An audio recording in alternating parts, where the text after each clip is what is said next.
I woke up to the sound of her footsteps outside my door, lighter than usual, almost hesitant. The morning sun filtered through my curtains in thin golden strips.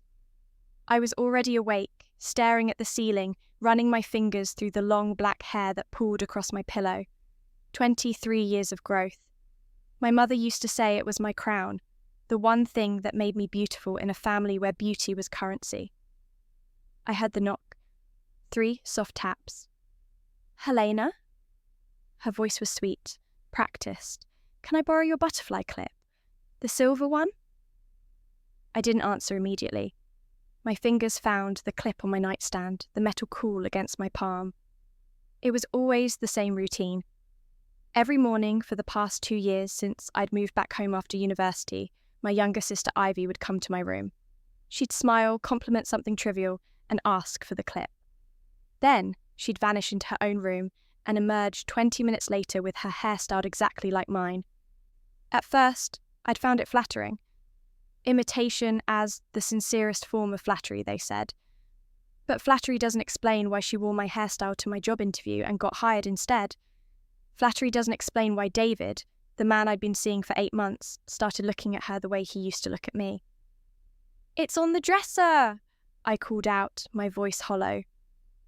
The door cracked open. Ivy slipped inside, her own hair loose and uncombed, her face free of the mask she wore for everyone else. She was 20, 3 years younger, but somehow always ahead. Our parents had made sure of that. She picked up the clip, held it to the light. "You always find the prettiest things." I wanted to tell her it wasn't about finding them. It was about earning the money to buy them while working 2 jobs to pay off my student loans, while she lived rent-free and spent her wages on clothes. But I said nothing. "Thanks, sis." She turned to leave, then paused. "Oh, David's picking me up for lunch today. He just said something about surprising me with that new restaurant downtown. The one you mentioned wanting to try." The words landed like stones in still water, ripples of pain spreading outward, silent and inevitable. "That's nice," I managed. When she left, I lay back down. The ceiling became a screen where my failures played on loop. Every moment I'd been second, every time they'd chosen her, every smile that said I was less. The memory that hurt most wasn't even mine. It was borrowed from 2 weeks ago when I'd overheard my mother talking to her sister in the kitchen. "Helena's responsible," my mother had said, her tone neither warm nor cold, just factual. "But Ivy has something special, you know what I mean? That spark. That's why we invested in her business course. Helena's already established. She doesn't need the help." Established meant drowning. Established meant working myself to exhaustion, while they funded Ivy's dreams and called it fair. I got out of bed and went through the motions. Shower, clothes, hair brushed until it shone, then twisted into the elaborate braid I'd perfected over years. The one Ivy would copy within the hour. Breakfast was theatre. My father reading his newspaper, offering sounds of acknowledgement that meant nothing. My mother praising Ivy's choice of outfit, asking about her plans, her friends, her life. When I mentioned my performance review was today, the one that could mean a promotion, my mother nodded absently. "That's good, dear. Ivy, did you hear back from that gallery about your photography exhibit?" I stopped tasting the food. The toast turned to ash in my mouth. I watched Ivy light up, describing the gallery owner who'd been impressed with her portfolio, the same portfolio I'd helped her edit, spending 3 nights going through hundreds of photos while my own work deadlines approached. "He said my eye for composition was remarkable," Ivy said, her enthusiasm filling the kitchen, especially the portrait series. The portrait series she'd shot using my camera, the one I'd lent her for a weekend that turned into 3 months. My mother beamed. "That's wonderful, darling. When is the opening? We'll need to invite everyone." 2 weeks from Saturday." Ivy glanced at me. "You'll come, right, Halena?" "Of course," I said automatically. My father folded his newspaper. "Proud of you, Ivy girl. Real talent runs in this family." I stood and carried my plate to the sink. Real talent, as if my marketing awards sat invisible on the shelf in my room, as if my name hadn't appeared in industry publications for campaign strategies that changed how companies approached their demographics. But those were professional accomplishments, technical and boring. They didn't have the artistic romance of photography, the cultural cash of gallery openings and wine-sipping crowds discussing composition and light. At work, I moved through tasks with mechanical precision. My manager called me into her office at 2. I'd prepared for this meeting for weeks, compiled reports, rehearsed my accomplishments, dressed in my best blazer. Mrs. Patterson smiled across the desk. "Halena, you've been invaluable to this team. Your attention to detail, your reliability. It's exactly what we need in a senior coordinator." My heart lifted. "However," she continued, and I felt gravity return, "we've decided to go in a different direction. We need someone with a more dynamic presence for the client-facing aspects of the role. Someone who can be the face of our brand." Someone like Ivy, I thought. Because Ivy had interned here last summer, charming everyone with her easy smile and borrowed confidence. Borrowed from me, though no one seemed to notice. She'd worn my clothes to meetings, copied my presentation style, even used phrases I'd coined in casual conversation. "We'd like you to train the new senior coordinator," Mrs. Patterson said. "She starts Monday. We're counting on you."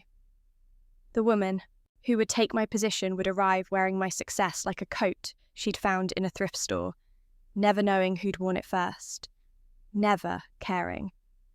I left the office in a fog. The word reliable echoed in my head like an insult. Reliable meant replaceable. Reliable meant invisible. Reliable meant you did the work while others took the recognition. My desk felt smaller when I returned to it. The photos I'd pinned to my cubicle wall, me at my university graduation, me receiving my first award, me with colleagues at a successful campaign launch, looked like evidence from someone else's life. A person who'd believed effort equaled reward. I stayed late finishing a report that was due Friday.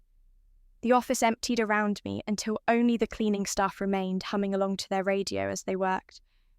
Through the window, I watched the city lights bloom against the darkening sky.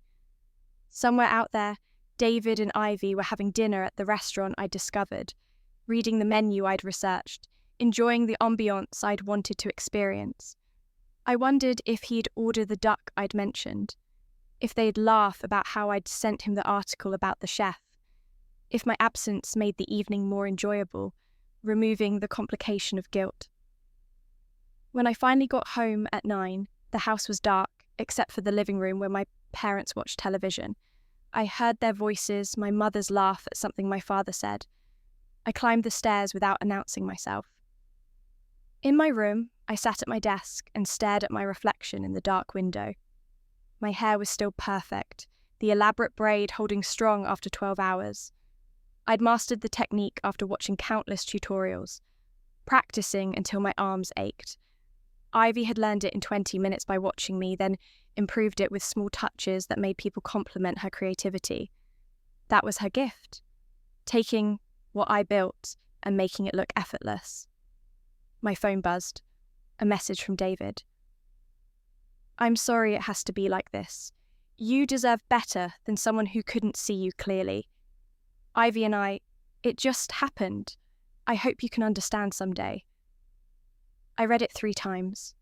Each word was carefully chosen, designed to sound noble while absolving him of responsibility. It just happened, as if they were weather patterns beyond control or responsibility. As if 8 months of my time, my trust, my careful vulnerability meant nothing against the gravitational pull of my sister's borrowed charm. I typed responses for an hour. Rage, grief, accusations, pleas. In the end, I sent nothing. What was the point? They'd already chosen. Everyone always chose. Below my window, I heard the front door open. Ivy's laugh, bright and carefree. My mother's voice welcoming her home.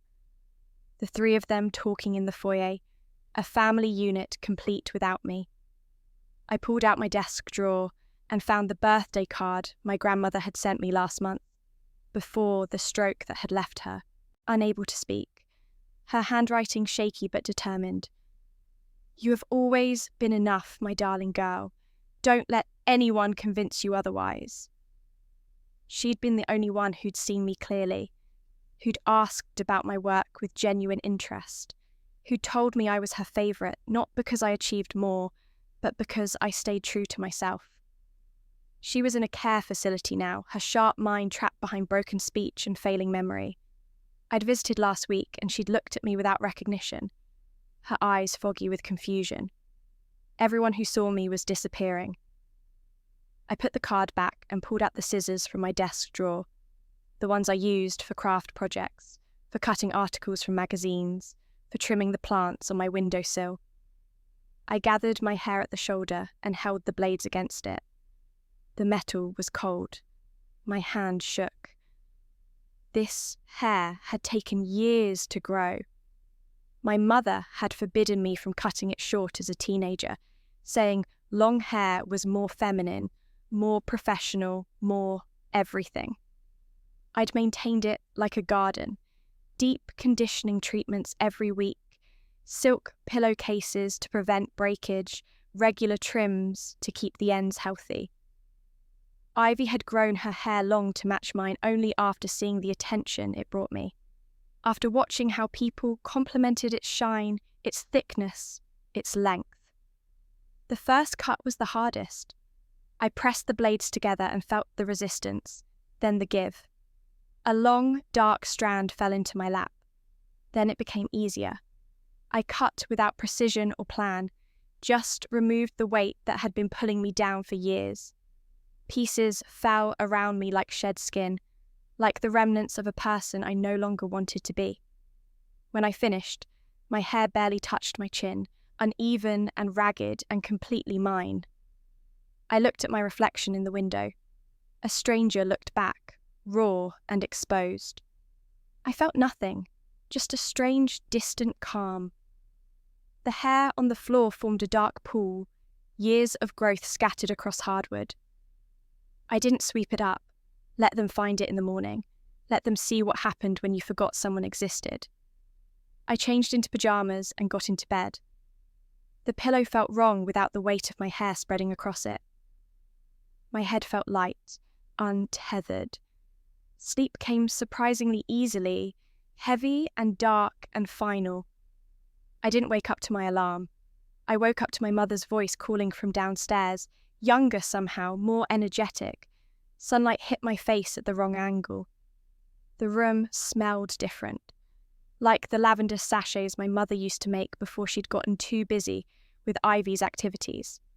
I opened my eyes and saw my old posters on the wall, the ones from university, of cities I wanted to visit, bands I used to love. I'd taken them down 3 years ago when I'd moved back home, trying to appear more mature, more professional. My heart started to pound. I sat up and my hair swung against my shoulders, long and heavy. I reached back and felt it, thick and uncut, falling past my shoulder blades, whole and untouched. The calendar on my wall said April 15th, 3 years ago, the day before I'd met David at a coffee shop where I'd been working on a presentation. I stood on shaking legs and went to the mirror. My face looked back at me, younger, less tired. The fine lines around my eyes were gone. The permanent tension in my jaw had vanished. The hollow look that had taken up residence in my expression was absent. I was 20, back in my childhood home, back before everything had broken me down into pieces small enough to ignore. The memories flooded in, sharp and complete. Every moment of the next 3 years laid out like a map. I knew what was coming. The job I'd get and lose to Ivy's charm.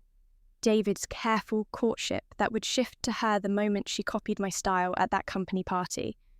My parents' endless investment in her future while I worked myself to exhaustion. The performance review that would pass me over. The message that would arrive today, 3 years from now, telling me I'd never been enough. I sat on my bed and pressed my palms against my eyes. This wasn't possible. this was grief or madness or some desperate dream my dying mind had conjured in its final moments. But the room was too detailed. The way the floorboard creaked under my left foot, the specific pattern of morning light through these younger curtains, the sound of my father's cough from downstairs, the one that would go away when he quit smoking next year after a scare at his physical. This was real. I had been given something impossible, a chance to rewrite the story, to change the pattern that had been set in motion by 1,000 small surrenders. I had been given permission to choose differently. The realization settled over me like certainty. I couldn't explain it. I couldn't understand it. But I knew with absolute clarity what I was going to do with this gift. I was going to choose myself consistently and without apology, until that choice became the foundation of everything else. The knock came at 7:30, exactly as I remembered. "Halena?" Ivy's voice, younger, without the edge of triumph it would gain. "Can I borrow your butterfly clip? The silver one?" I got out of bed and opened the door. Ivy stood there in her pyjamas, her hair unbrushed, her face open and hopeful. She didn't look like my enemy. She looked like my little sister, 17 and still figuring out who she wanted to be. But I remembered the future, and I knew what she would become if I continued, enabling her to build her identity from pieces of mine. "No," I said simply. Her eyes widened. "What?" I said no, I need it today.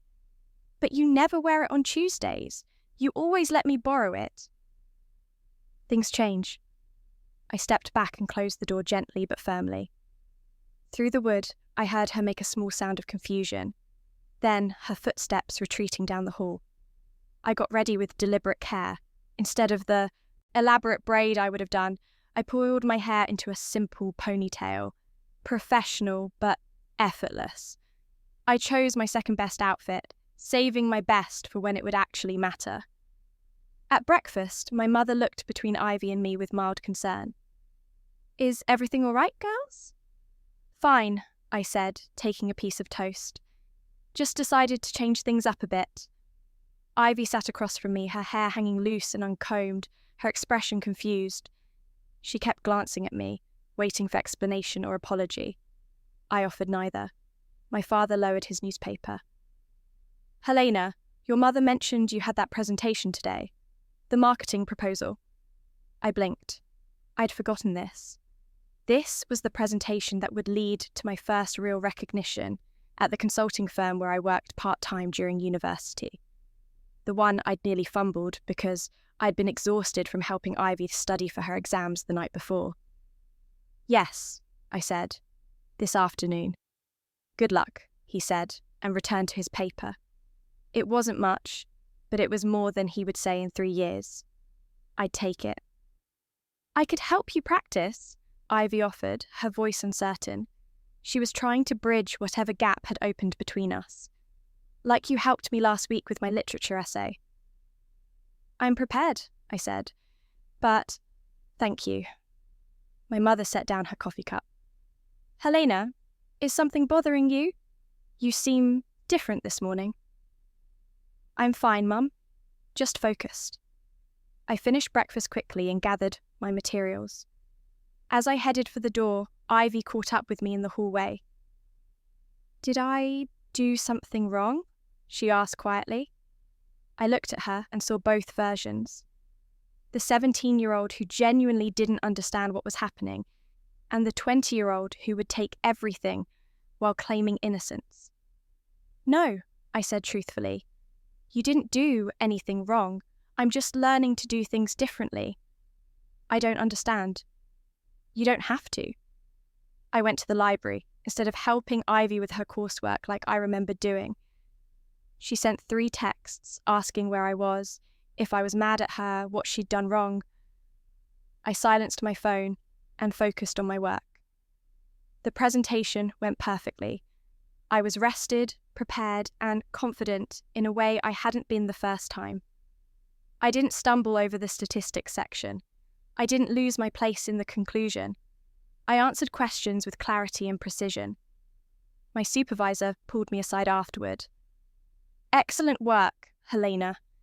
We'd like to increase your hours if you're interested. There's a full-time position opening up after graduation. We think you'd be perfect for it." I accepted immediately. That evening at dinner, when I mentioned the opportunity, my mother's attention actually focused on me. "That's wonderful, dear. A full-time position right out of university? That's quite an achievement. See, Ivy, that's what hard work looks like." Ivy pushed her food around her plate, quiet. I felt a twinge of guilt, then remembered all the times she'd accepted praise for wearing my accomplishments like accessories. "I'm proud of you, Halena," my father said. "Really proud." The words were simple, but they landed with unexpected weight. In the original timeline, he wouldn't say those words to me for another 5 years, at my grandmother's funeral, when grief made him briefly honest about his failures as a parent. The pattern shifted slowly, like a river changing course. Each day I made different choices. I stopped lending my things without thought. I stopped offering help without being asked. I stopped making myself smaller to give Ivy space to grow.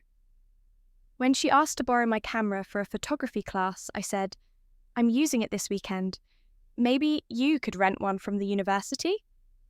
When she wanted my notes from a business class she was considering, I said, "The professor has office hours. They could explain it better than I could." When she asked for fashion advice before a party, I said, "Wear what makes you feel like yourself."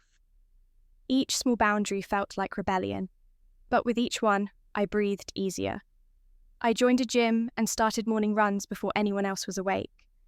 I bought new clothes that fit my actual style instead of the polished perfection I thought I needed to project. I cut my social media back to nothing, stopped posting updates for others to compare themselves against. 2 weeks into my second chance, Ivy cornered me in the hallway outside my room. "Why are you being like this?" Her eyes were bright with tears. "Ever since that morning with the clip, you've been different. Did I do something wrong? Are you angry with me?" I looked at her and saw the future that would never happen now. The woman who would take my job, my love, my parents' attention, all while claiming it just happened. But I also saw this girl, confused and hurt, genuinely not understanding what had changed. "No," I said carefully, "you didn't do anything wrong. I'm just learning to set boundaries, to be more intentional about how I spend my time and energy." "But we're sisters. Sisters help each other." "They do, but help shouldn't only flow one direction." "What do you mean?" I considered explaining everything. The future I'd seen, the patterns I'd recognized, the way she'd built herself from pieces of me. But she wouldn't understand. She couldn't. This version of Ivy hadn't lived that future. "I mean, I need to focus on my own life right now," I said. "My own goals and dreams. That doesn't mean I don't love you, it just means I can't be everything to everyone." "I never asked you to be everything." "I know, but I made myself that anyway, and it wasn't healthy for either of us." She stared at me, trying to understand. Finally, she nodded slowly and walked away. I watched her go and felt the strange mix of loss and relief. I was changing the pattern, but change always came with a price. In the original timeline, I would have met David on April 23rd. He'd spill his coffee. I'd help clean it up. We'd laugh and exchange numbers. This time, when I went to the coffee shop on April 23rd, I sat in a different section, deliberately choosing a table far from where I knew he'd be. I watched him arrive, watched him order, watched him fumble with his cup and spill it across the counter. A different girl helped him clean it up. They laughed. They exchanged numbers. I felt nothing but relief. The months passed in a cascade of different choices. I graduated with honours and took the full-time position at the firm. My parents came to the ceremony, sat in the audience, clapped politely. Ivy had a photography exhibit the same weekend, her first small show at a campus gallery, and they left immediately after my ceremony to attend the opening. "We're so proud of both our girls," my mother said, kissing my cheek in passing. It still wasn't equal. But I wasn't waiting for equal anymore. I was building something that didn't require their validation to feel real. At work, I focused on becoming invaluable in ways that couldn't be replicated. I specialized in the technical analysis others found tedious. I built relationships with clients based on competence, not charm. I took on the complex projects, the ones that required patience and precision and deep understanding.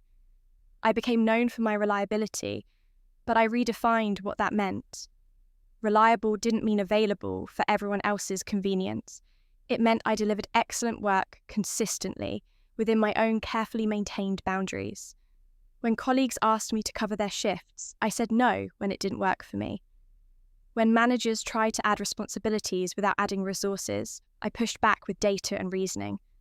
When clients made unreasonable demands, I offered alternatives instead of immediate surrender. I learned that power came from knowing your worth and holding that line. Ivy and I found a new rhythm. We weren't as close as we'd been, but we were more honest. She developed her own style slowly and with frustration. I watched her struggle and grow, resisting the urge to swoop in with solutions. She needed to find her own way. She started dating someone from her photography class, someone who appreciated her for herself, not as a reflection of someone else. When she talked about him, her voice held genuine warmth, not the performative enthusiasm she'd used when discussing David. A year passed, then 2. I moved into my own apartment, small but mine, decorated with things I'd chosen for myself. The silence when I came home wasn't lonely. It was peaceful. When the senior coordinator position opened up, exactly as I remembered, but a year earlier than in the original timeline, I was the obvious choice. Mrs. Patterson called me into her office. "Halena, I want to offer you the senior coordinator role. Your work has been exceptional. You've redefined what excellence looks like in this department. The clients specifically request you. Your colleagues respect you. And frankly, I can't imagine this team without your leadership." I accepted with quiet satisfaction, none of the desperate gratitude I would have felt before. This was earned. This was mine. That weekend, I went to Ivy's second exhibition. This one was larger, at an actual gallery rather than a campus space. Her photographs covered the walls, and they were good, really good. They showed a developing eye, a perspective that was entirely hers. The portraits she'd focused on weren't of people copying each other. They were of individuals in moments of solitary authenticity. A child playing alone in a sandbox, an elderly woman reading in a cafe, a man painting in his garage workshop. "You found your voice," I told her at the opening. She smiled, genuine and proud. "I stopped trying to be you. Turned out I had my own things to say." "I'm glad." "Me too." She paused. "Thank you, by the way, for those boundaries you set. I hated them at first, but they forced me to figure out who I was without using you as a template." "You're welcome." We stood side by side looking at her work, and for the first time in years I felt no resentment, just honest pride in what she'd built for herself. My parents arrived late, apologetic about traffic. They moved through the gallery with appropriate praise, my mother making introductions to everyone, my father examining each photograph with his careful, analytical gaze. "This is impressive, Ivy," he said. "Real artistic merit here. You've developed something unique." Then he turned to me. "Your sister told me about your promotion, senior coordinator at 23. That's exceptional, Halena. Really exceptional." It was more recognition than he'd given me in years. I let it land without dismissing it, without deflecting. "Thank you, Dad." That night, I drove home through the city, watching lights blur past my windows. My phone buzzed with a message from a colleague about Monday's meeting, another from a friend asking about dinner plans, another from my landlord about the lease renewal. My life had become full in ways I'd built myself, not in ways that depended on others' recognition. 3 years from the day I woke up in the past, I went to my parents' house for Sunday dinner.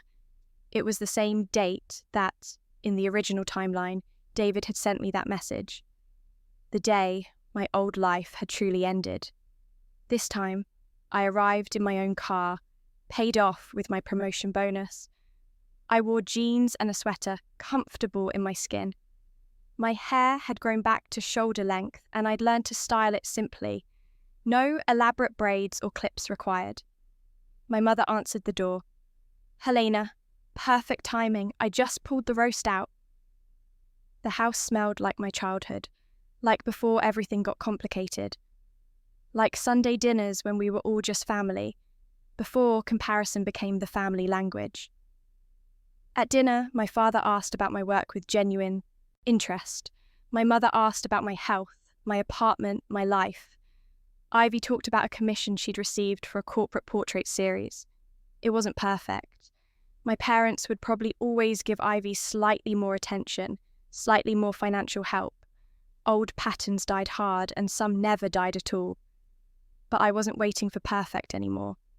I'd built something solid enough to stand on its own. After dinner, I helped clear the table while Ivy took a phone call from her boyfriend outside. My mother worked beside me in the kitchen, wrapping leftovers in careful layers of plastic wrap. "You've really come into your own these past few years," she said suddenly. "You're so confident now, so self-assured. I'm proud of you, Halena. I hope you know that." It wasn't enough. It didn't erase the years of being second. But it was something, offered without prompting, given because she had finally seen me clearly. "Thank you, Mum. I'm sorry if we didn't always show it, if we didn't always see how hard you were working, how much you were sacrificing." She paused, her hand stilling on the container she was filling. "Sometimes parents get it wrong. We focused so much on helping Ivy find her way that we forgot you needed guidance too. We took your strength for granted." It was the closest thing to an apology I'd ever received from her. The closest acknowledgement that the pattern hadn't been fair. "I appreciate that," I said carefully. "I turned out okay, though." "You turned out better than okay. You're remarkable." The word hung in the air between us. Remarkable. Not reliable or responsible. Remarkable. I finished drying the dish in my hands and set it carefully in the cabinet. Ivy came back inside, her face bright with whatever her boyfriend had said. We all moved to the living room, and my father put on a documentary about architecture that he'd been wanting to watch. We settled into comfortable positions, Ivy curled in the armchair, my mother on the couch beside my father, me in the window seat with a cushion.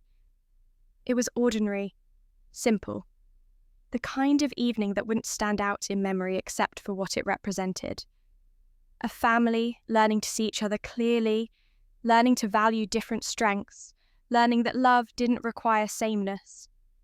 I drove home as the sun set, painting the sky in shades of amber and rose. My apartment building rose against the skyline, modest but mine. The parking spot I'd been assigned when I signed my lease. The lobby door I'd learned to unlock with one hand while holding groceries in the other. Inside, my apartment was exactly as I'd left it. The plants on the windowsill thriving, the books stacked on the coffee table, the mug I'd forgotten to wash sitting in the sink. I made tea and sat by the window, watching the city lights flicker on one by one. Somewhere in another timeline, another version of me had cut her hair in grief and rage, and died without ever knowing she could choose differently. That version had suffered through every injustice and called it fate. She'd believed that being chosen by others was the only validation that mattered, but I had been given something she hadn't. A second chance, a moment to see clearly, an opportunity to rewrite not just events, but the fundamental belief that had guided all my choices. I'd learned that you couldn't make people choose you, not parents, not partners, not anyone. You could only choose yourself, consistently and completely, until that choice became the solid ground beneath your feet. I'd learned that freedom wasn't getting everything you wanted. It was wanting what you built with your own hands. It was finding satisfaction in your own approval, rather than waiting for validation that might never come. My phone buzzed with a message from Ivy. A photo of her and her boyfriend at dinner, both laughing at something beyond the frame. The caption read, "Hope you got home safe. Thanks for today. Love you, sis." I smiled and sent back a heart emoji. Outside my window, the city hummed with 1,000 lives being lived, 1,000 choices being made, each person carrying their own weight, their own losses, their own hard-won wisdom. I finished my tea as night settled fully over everything, wrapping the city in its gentle darkness. My hair fell to my shoulders in simple waves. My life was mine, built from choices I'd made consciously, without apology. And for the first time in longer than I could remember, I felt complete. The butterfly clip sat in a drawer somewhere in my parents' house, forgotten by everyone, including me. It had never been about the clip. It had never been about the hair or the style or any external thing that could be borrowed or copied. It had always been about learning that I was enough, exactly as I was, without decoration or comparison. That my worth wasn't determined by who chose me, but by whether I chose myself. And now I knew, not just intellectually, but in my bones, in my breath, in every action I took. I turned off the lights and went to bed. Tomorrow I had a meeting with a potential client, a project that could define the next stage of my career. Tomorrow I'd wake up and make breakfast and go to work and continue building my life brick by brick. But tonight I rested in the quiet certainty that I'd already won the only battle that mattered. The battle to choose myself, without apology, without waiting for permission, without needing anyone else's validation to know I was enough. In the darkness, I smiled. My short hair from that other life would never grow back in this timeline. But I didn't need that visible symbol of change. The real transformation had happened internally, in the moment I decided my life would be mine to build. And in doing so, I'd saved my own life in a way that mattered more than any physical rebirth. I'd learned to live it on my own terms.